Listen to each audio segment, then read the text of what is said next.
নিজেকে মোটিভেট রাখার ৩টি গোপন কৌশল। অনেক সময় কি মনে হয় সবকিছু ছেড়ে দিতে ইচ্ছে করছে? বিশ্বাস করুন, আপনি একা নন। চলুন জেনে নিই নিজেকে মোটিভেট রাখার ৩টি কৌশল। কৌশল নাম্বার ১, ছোট ছোট লক্ষ্য ঠিক করুন। বড় স্বপ্ন দেখুন, কিন্তু প্রতিদিন ছোট ছোট কাজ শেষ করার চেষ্টা করুন। এতে আত্মবিশ্বাস বাড়ে। কৌশল নাম্বার ২, নিজের পুরনো সাফল্য মনে করুন।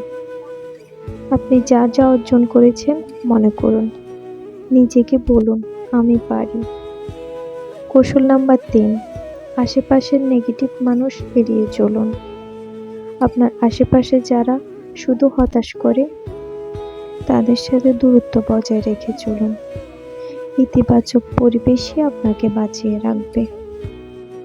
আর সবশেষে আপনাকে একটা কথা বলবো, আপনি বিশেষ, আপনিই পারবেন।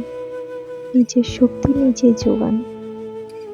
আমার টিপসগুলো যদি ভালো লাগে, আমার কথাগুলো যদি পছন্দ হয়, আশা করি নেক্সট ভিডিওর জন্য লাইক সাবস্ক্রাইব করে পাশে থাকবেন। আল্লাহ হাফেজ।